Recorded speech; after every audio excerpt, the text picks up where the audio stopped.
Good morning. It's a great blessing to be here this morning. It's good to see you. I'm excited to be here. I'm excited to speak before you this morning. Hopefully it will benefit you.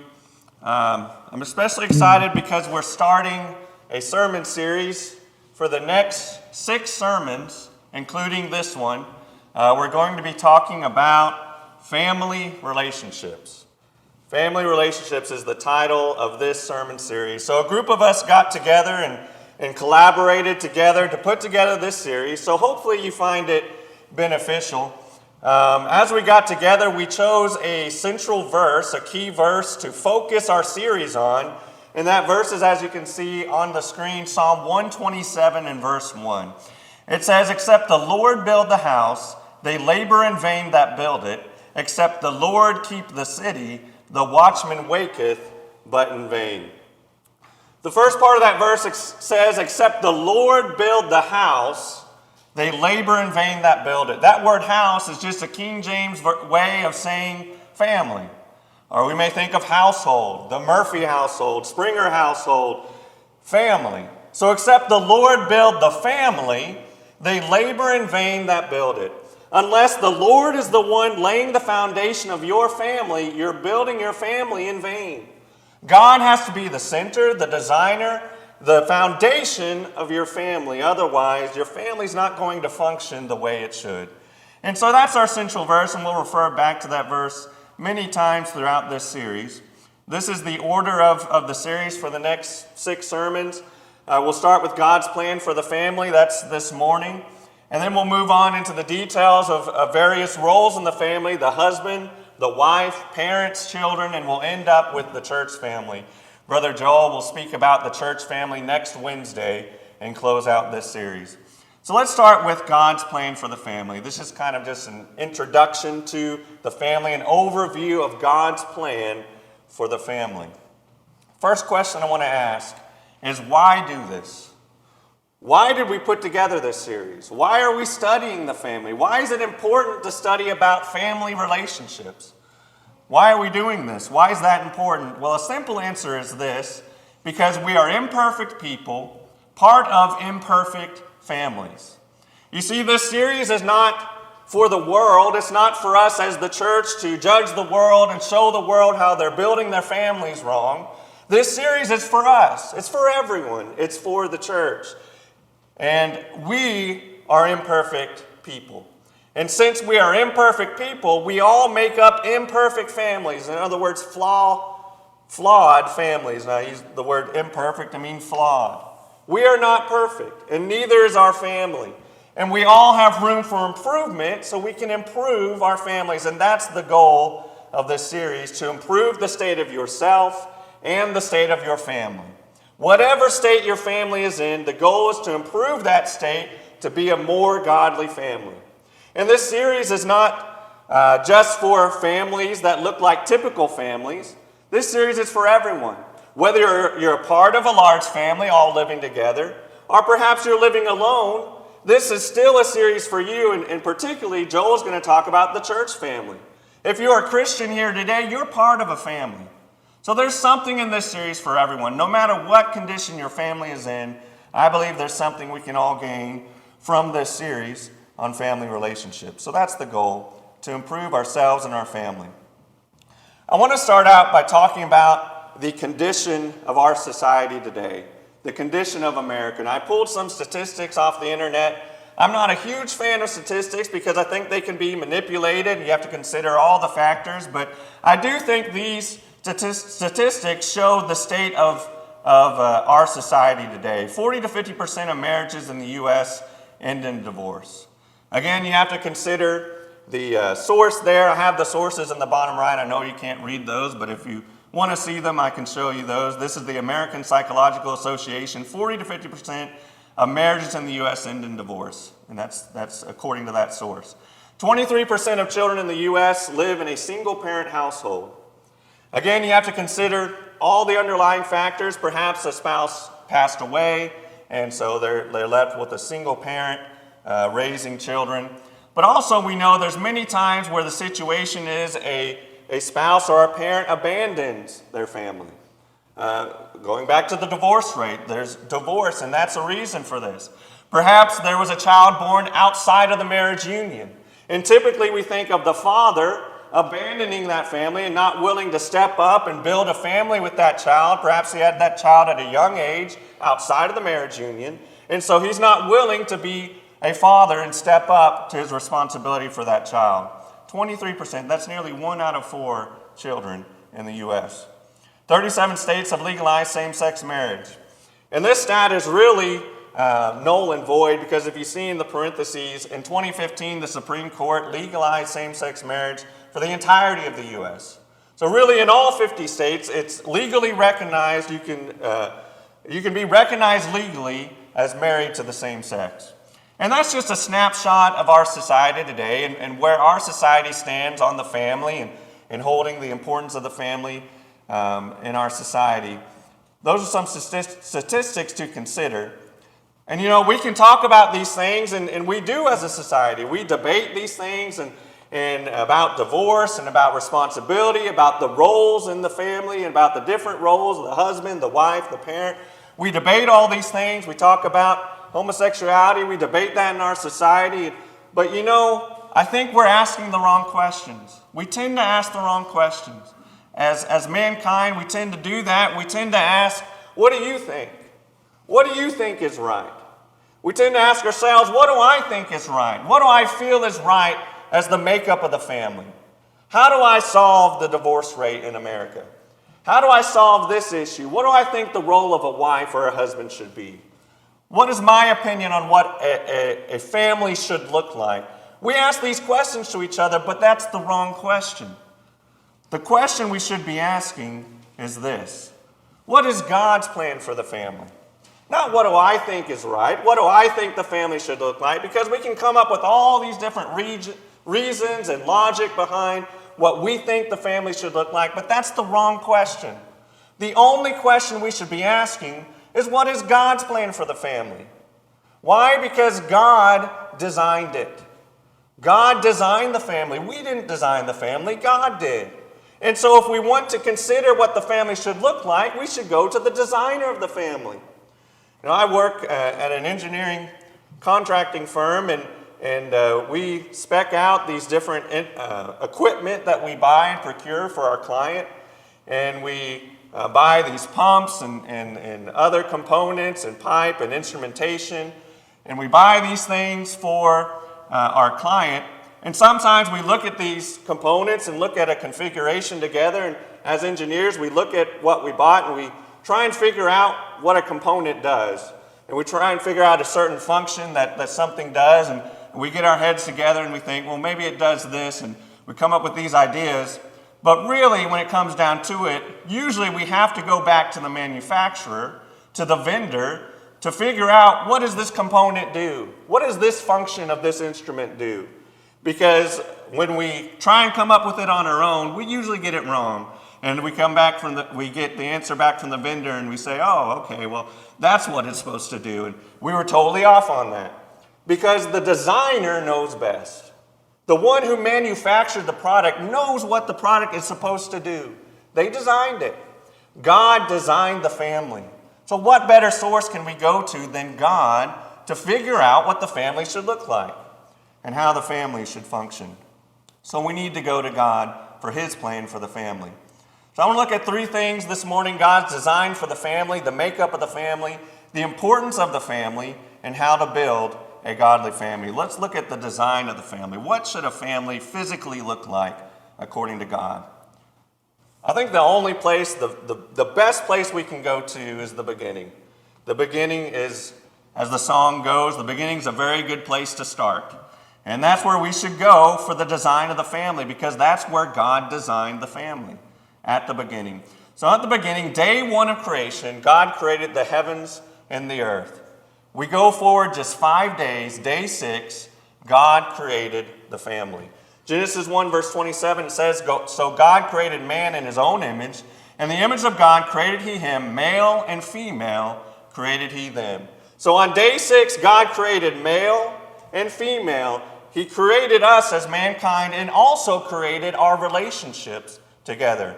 And we'll read more detail here in Genesis 2. Genesis 2 verse 18 says, "Then the Lord God said, 'It is not good that the man should be alone. I will make him a helper fit for him.'" King James says a help meet for him. I like this phrase, helper fit for him. In other words, a helper perfectly designed for him. So God created man. He created man, Adam. And he looked at Adam and he said, something is missing. He saw Adam and he saw this man and he said, it's not good that he's alone. He's missing something. And what he was missing was a woman. Was a woman who was a helper fit for him, help meet for him, a helper perfectly designed for him. So God created woman, designed perfectly for man, and man designed perfectly for woman. And that's what he created in the beginning. Continuing reading Genesis 2, verse 23, says, "Then the man said, 'This at last is bone of my bones and flesh of my flesh. She shall be called woman, because she was taken out of man. Therefore a man shall leave his father and his mother and hold fast to his wife,'" or cleave to his wife in King James, "'and they shall become one flesh.'" Now I think verse 24 really is a key to how God initiated the circle of family. He really lays out how the family should continue on and how it was initiated in the beginning. Verse 24 says, "A man shall leave his father and mother, shall leave his parents, and shall hold fast or cleave to his wife, and they shall become one flesh." So one man, one woman, cleaving together in a marriage bond, leaving their parents, cleaving together, and starting a new family. That was God's plan from the beginning. That's how he designed it on day 6 of creation. Then we read in chapter 4 how the man and the woman, Adam and Eve, had children. And we read in the Bible how parents are to bring their children up in the nurture and admonition of the Lord and to teach their children to love God and serve God. And then their children will have their own spouses. And it continues on throughout the history of time. And that's how God designed the family. Well, it doesn't take long for man to deviate from God's design, because that's what we do. That's what we do as mankind. We take all the good things that God gives us and we just mess them up. We use them selfishly and we corrupt the good blessings of God. We did that with the very Son of God that he gave to us. We took him and we slew him and we killed him. We take good things from God and we mess them up. That's what we do as mankind, and we certainly did that with the family. So I want to go through a few different deviations man brought into the family. The first one is polygamy, and you can see that very early on in the Bible. Around 3500 BC is my estimate for this, because you can read about it in Genesis 4. Genesis 4 verse 19, a descendant of Cain, an early descendant of Cain, one of the sons of Adam and Eve, it says this: "Lamech took unto him 2 wives. The name of the one was Adah, the name of the other Zillah." So very early on, we see polygamy introduced by man into the history of mankind. Lamech took to him not 1 wife, but 2 wives. And then you can see polygamy all throughout, especially the Old Testament. And it may seem like God allows polygamy, or God has an allowance for it, but let's look to what Jesus says about the beginning and God's plan for the family. In Matthew 19, in verses 4 through 5, a group of Pharisees had come to Jesus and questioned him about divorce. And Jesus answers them and says this: "He answered and said unto them, Have ye not read that he which made them at the beginning made them male and female? And said, For this cause shall a man leave father and mother, and shall cleave to his wife, and they twain shall be one flesh." So Jesus here quotes to them the passage we just read in Genesis 2, how God created male and female, and how a man shall leave his father and mother, and shall cleave to his wife, and they twain shall be one flesh. I want you to notice the original language of these words. The word man there in the original language is a noun in the masculine singular form. A singular form. A singular man shall leave his father and mother and shall cleave to his wife, a noun in the feminine singular form. So a singular wife. So one man shall cleave to one wife, and they shall be joined together. And then it says they twain, which just means two people, shall be made one flesh. So you see, it's one man, one woman. That was the design from the beginning. Man deviated from that, but that was never God's intent from the beginning. Otherwise, he would have not just made Adam and Eve, he would have made Adam and Eve and another woman and another woman. You see, he would have given man multiple wives, but that was not God's plan. It was one man, one woman cleaving together. So monogamy was the plan of God from the beginning. Also, we see man deviates from the family design with divorce. And we can see this around 1500 BC. Moses writes or speaks the law. In Deuteronomy 24, verse 1, he gives an allowance for a bill of divorcement. And you can read that verse there to read about that law. But again, we go back to Matthew 19. Jesus addresses that. When the Pharisees question him about divorce, they say unto him, why did Moses then command to give a writing of divorcement and to put her away? Well, Jesus answers them and says, Moses, because of the hardness of your hearts, suffered you to put away your wives, but from the beginning it was not so. You see, Jesus said Moses allowed it because of the hardness of your hearts. And looking into that a little bit, there's some ideas on why it was allowed. And the idea is that the Israelites had hardness in their hearts. They had already put away their wives in their hearts. They had wanted nothing to do with their wives. So Moses allowed a legal writing of divorcement so that that woman who was already estranged from their husband, she could be set free and wouldn't be bound to someone who wasn't providing for her. So it really was for the benefit of the woman, the wife. She could be set free from that union and move on with her life and not be bound to this person who had nothing to do with her. That's one idea. Another idea is if it was a legal process, perhaps there'd be some more time where they could reconcile and come back together. But either case, notice the phrase Jesus says here in verse 8, from the beginning it was not so. From the beginning, this was not the intent or design of God to have a man and woman, husband and wife, divorced from one another. The intent from the beginning was for a husband and wife to be bound for life, to be bound together for life. And that should be our intent going into marriage.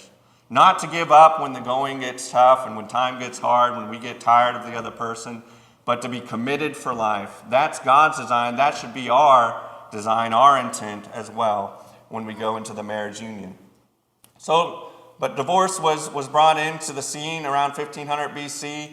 And then another deviation to the family, we read about homosexuality.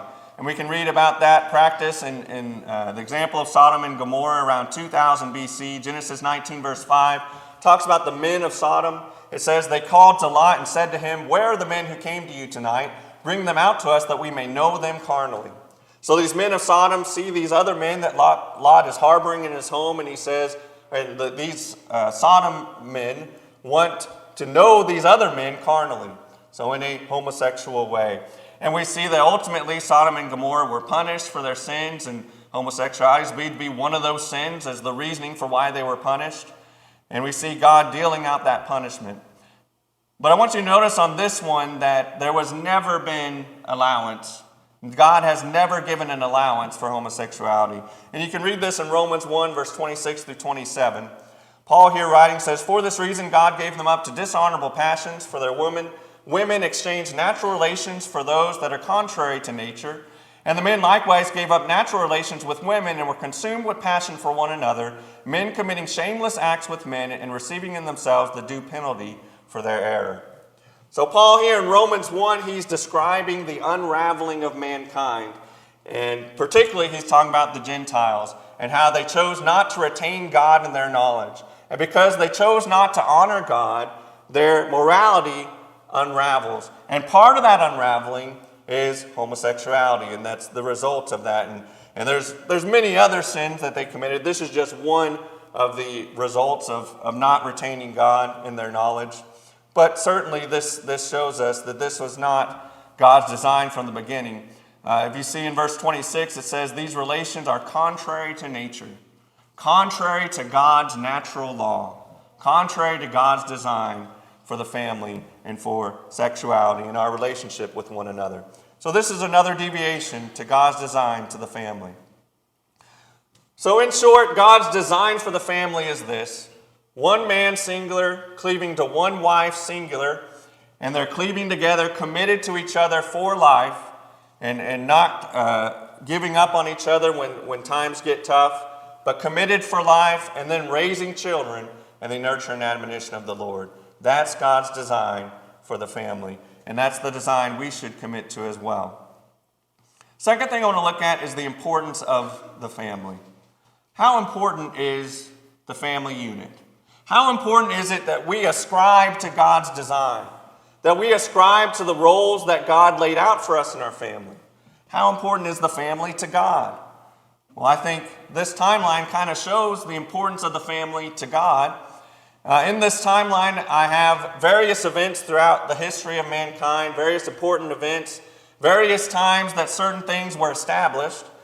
For example, the first one closest to us is the USA. The United States of America was established in 1776. So about 250 years ago, America as we know it was established. And, we hold America in high regard.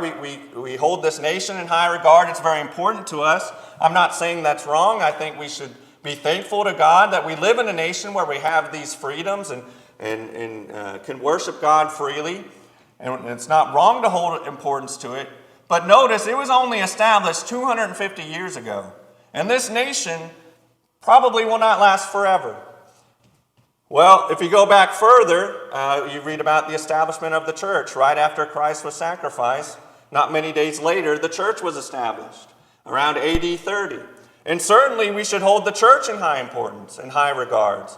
And we should do that. We're part of the church. We should hold the church in high regards. And it was established about 2,000 years ago. Well, before that, 1,500 years before that, the old law was instituted, the Mosaical law to the Israelites. Before that, about 400 years before that was the covenant with Abraham. God made promises to Abraham, covenant with Abraham. And then about 4,000 BC, sin and death entered the world, entered into our universe.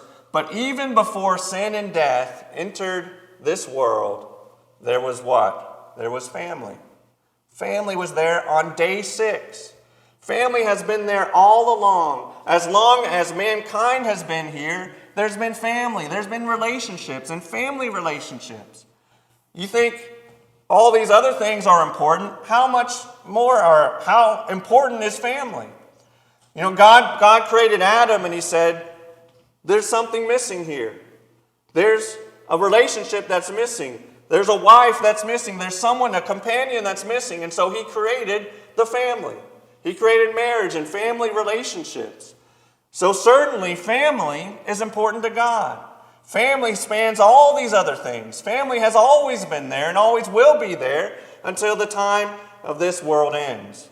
So family should be just as important to us in family relationships in our lives. It's important to God. It should be important to us. Family was there at the beginning. Family relationships are even seen in the Holy Trinity. Family relationships even make up God himself. Even in the makeup of who God is, you can see a familial type relationship in who God is. We know that God is made up of the Father, the Son, and the Holy Spirit. And so you see there's a father-son relationship even in the makeup of God himself. So certainly family relationships are important to God. It's part of who he is. And it's part of how we understand who God is with a father-son relationship. So family relationships are of utmost importance. What happens then if we don't uphold the importance of the family? What happens when we as a person or mankind choose not to submit to God's design of the family and we don't uphold the importance of a godly family? Well, I think we can see examples of this in the Bible. We don't have to go very far. It starts with the very first family. The very first family that God instituted, the family of Adam and Eve. Adam and Eve had 2 sons, Cain and Abel. And just as soon as family was created, conflict in the family arose. And you can see this in this story. We know the story of Cain and Abel, how Abel gave a sacrifice to God, and his sacrifice was accepted by God. Cain offered a sacrifice up to God, and God rejected Cain's sacrifice. And so Cain, out of jealousy and envy, perhaps some shame, he chose to murder his brother because his works were evil and his brothers were righteous. And you can read that in 1 John 3, 11 through 12. It says, "For this is the message that ye heard from the beginning, that we should love one another. Not as Cain, who was of that wicked one, and slew his brother, killed his brother. And why did he kill him? Because his own works were evil and his brother's righteous." You see, Cain looked at Abel and he was jealous. He was envious that Abel was accepted by God and Cain's sacrifice was not. And so out of anger and selfishness and envy, he slew his own brother. You see, what Cain did was he stepped outside of the bounds of what God designed for him to do. God designed Cain to be a good brother, a loving brother. And you can read that in verse 11. It says, "This is the message from the beginning, that we should love one another." God's design from the beginning of the creation of the family is that a family would love each other, that we would have loving relationships, that we would put each other above ourselves, and that a brother would love a brother or sister, siblings would love each other, parents would love their children. This was the design from the beginning, and if we step outside of that design, as Cain did, and we act out on our own, we act selfishly, we destroy that relationship. And that's what Cain did. Because he stepped outside God's design and role for him to love his brother, he destroyed his brother physically. He destroyed that relationship. Not only that, think about what it did to his parents. You know, I haven't considered that before putting the study together, but think about what this did to Adam and Eve. Adam and Eve as his parents. Can you imagine as a parent, one of your children killing one of your other children? Can you imagine the grief and the devastation? And then that child that killed the other one is exiled and you have nothing to do with them anymore? What a terrible event. What a devastating event, not only with Cain and Abel, but with his parents, with Adam and Eve. All because Cain chose to act selfishly, chose not to submit to his role as a good, loving brother, and chose to act on his own, act selfishly. He caused destruction in his family. And you know, that's what happens when we choose to step outside our roles that God designed for us. Because the family relationship is the closest relationship, typically the closest relationship you'll start out with in your life. You know, Jesus said to love your neighbor as yourself. We've talked about that a couple of times lately, who our neighbor is. And that just means people we have a relationship with. Acquaintances, people we know and have relationships with. Well, who's a closer neighbor to you than your own family? Who's a closer relation to you and you have a tighter relationship with than your own family? At least at the start, who's closer in relationship to you? And so you see, the family is an amplifier of our choices. If we choose to act selfishly and outside God's design of our role within our family, then our problems will amplify. Because the closer in relation, the more it hurts, the more it destroys, and the more sorrow it brings when we act outside of God's design and we act selfishly and we don't love our family. It amplifies it. Now, on the flip side, if you do have a loving family, that's a great blessing from God, and that's a wonderful thing. But if we act selfishly, it causes great sorrow. Another example of this in 1 Samuel 3 is Eli and his sons. Here's an example of a father's relationship to his children. And you can read about Eli here in 1 Samuel 3, verse 12. It says, "In that day I will perform against Eli all things that I have spoken concerning his house." You remember, house could be translated family. "When I begin, I will also make an end. For I have told him that I will judge his house or his family forever for the iniquity which he knoweth, because his sons made themselves vile, and he restrained them not."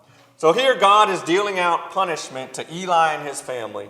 Through Samuel, he's speaking to Eli, and he's dealing out this punishment because, two reasons. It says in verse 13, because his sons made themselves vile. They were committing fornication, sexual immorality, and they were committing many evil works, so they had turned themselves into vile men. But the second reason is because Eli restrained them not. Because Eli did not discipline his sons like he should. Eli was a high priest, and the indication was he was a fairly good high priest, but as a father, he neglected his role. He neglected his role to restrain his sons and to discipline them from the sins that they were committing. And so because he did not live up to his role, he neglected God's design for him as a father to discipline his children. Because of that neglect, That's one reason why his family was destroyed by God and judged by God. And ultimately, the children, the sons, their sins were their own responsibility. They were responsible for that. But part of the reason God judged this family is because the father neglected to discipline his children. And so we need to submit to God's design. When we don't fulfill the design of God's role for us and our family, trouble arises. But what happens when we do uphold the importance of the family? I have a couple examples of that as well. When we do as a family commit to serving God, when we do uphold God's design for the family, what's the result then? One example is Joshua in Joshua 24, Joshua and his family. Here we have a father, Joshua, the patriarch of the family, and he says this, a familiar verse in Joshua 24, verse 15. If it seem evil unto you to serve the Lord, choose you this day whom you will serve, whether the gods which your fathers served that were on the other side of the flood, or the gods of the Amorites in whose land ye dwell. But as for me and my house, or my family, we will serve the Lord. Perhaps this is written on a plaque in your home. We have a plaque that says this, and it's a popular verse to quote, but it's for a good reason, because it's an important statement. Joshua says this in verse 15, as for me and my family, we're going to serve the Lord. You have a choice as a family, he says. Your families can serve other gods if you choose to do so. But as for me and my family, we are going to serve the Lord. Joshua stepped up as a spiritual leader of his home, and he made that statement and that commitment to serve God and his family and to influence and encourage, lead his family to serve God. What I want you to notice, though, is in verse 31, the result of his commitment. It says, and Israel served the Lord all the days of Joshua and all the days of the elders that overlived Joshua and which had known all the works of the Lord that he had done for Israel. You see the result, the influence of Joshua's commitment and his family? It says the entire nation of Israel served the Lord all the days that Joshua lived. Not only that, they continued to serve the Lord even after he died. For the time that the elders who lived under Joshua, the time that they lived, the entire nation of Israel continued to serve the Lord. Why? Because one father stepped up and said, in my family, we're going to serve the Lord. And he influenced an entire nation because of that commitment. Don't you want to be an influence on others? Don't you want to be an influence on the church, on the world, as a family? You know, as an individual, we can be a great influence, but as a family, we can even be a greater influence. We can be a great example. And it's not to puff up ourselves and our family and make our family name great. That's not the point. The point is to influence others to glorify God. And that should be our goal, to influence the world, to influence the church to glorify God. And we can do that as a family. Fast forward a couple thousand years, we have an example of that in the church. 1 Corinthians 16, we read about a family that was a great example in the first century church. And this is the family of Stephanas.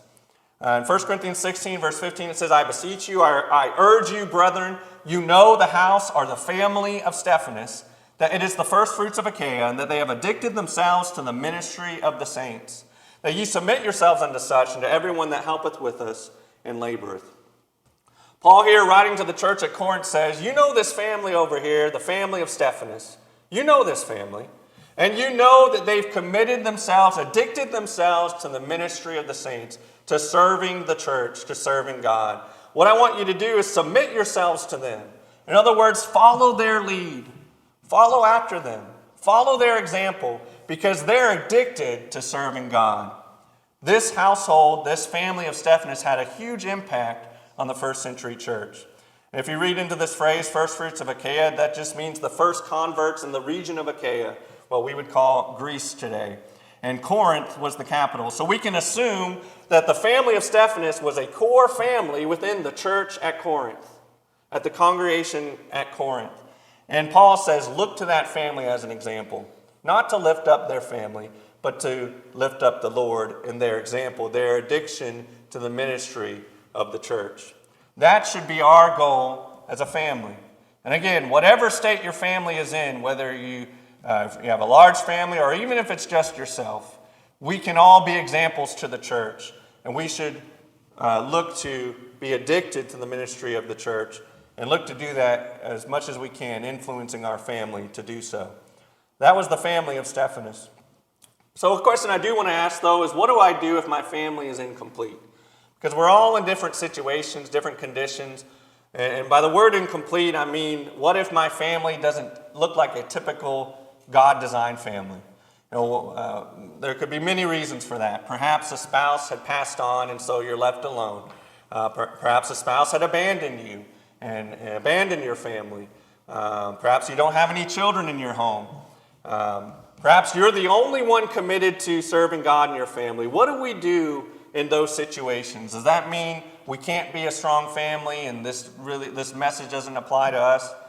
Well, I want to give you a prime example of a family like this. 2 Timothy 1, we read about the family of Timothy. And I want you to notice that in this family, the relationships that are mentioned is the grandmother, the mother, and the child being Timothy. So here in 2 Timothy 1, verse 5, Paul writes to Timothy and says, "When I call to remembrance the unfeigned or the committed, sincere faith that is in you, which dwelt first in your grandmother Lois and your mother Eunice, and I am persuaded it is in you also." I want you to notice that Paul mentions the women in his family. Now, there's some reasons perhaps we can come up with why the male members were not mentioned in Timothy's family. Perhaps they had passed on and were no longer physically present in the family. Perhaps they were not committed to the faith like the grandmother and mother were. But look what happened here. Even though it was an atypical type family, not how God's original design for the family, there was a grandmother, a mother, and a child. And look at what happened. The grandmother had great faith in the Lord and passed on that faith and taught her child, Timothy's mother, to have faith in the Lord. And Timothy's mother, in turn, taught Timothy to have great faith in the Lord. And Timothy became a great influence in the church in the first century. You see, no matter what situation you're in, the answer to your situation is to do what you can do for the Lord.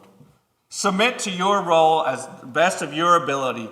If you're an incomplete family and perhaps other family members are not committed or they're passed on, it's not a typical looking family, commit to your role. Commit to your role that God gave you and do your best to be the best influence you can on the rest of your family. Do the best that you can to serve God and put Him first in your life and influence others around you. And because Timothy's grandmother and mother did this, they influenced Timothy to have great faith in the Lord.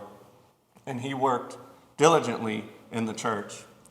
So that's an example there of what to do, even if our family is perhaps incomplete in a way. Last thing I want to look at is how to build a godly family. And this is very simple. I just have one answer to this on how to build a godly family, and that's put God first.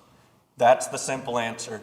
It's very simple. God designed it. He created it. He gave us the owner's manual for how to build a family. He's the designer. Go to God. Put Him first. That's the answer. If you do that, you will build a godly family. Simple concept, not as always easy to implement. Not as always easy to put into action. But that's the answer. Put God first. This will not only build a godly family, it will solve conflict in your family. If there's conflict in your relationships with your family, perhaps a husband and wife, there's conflict there. If you both put God first, it will resolve that conflict. It may not be easy. It may take a lot of work and effort.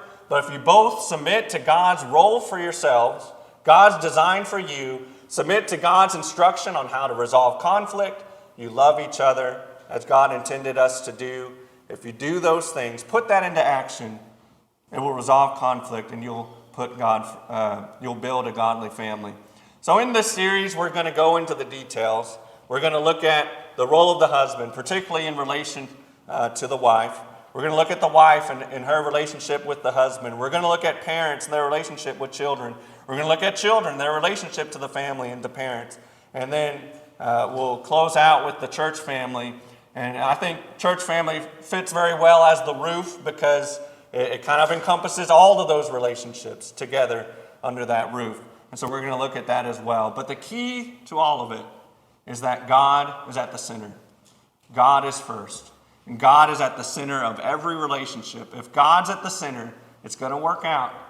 It's not always going to be easy, but that's the answer to building godly relationships in a godly family.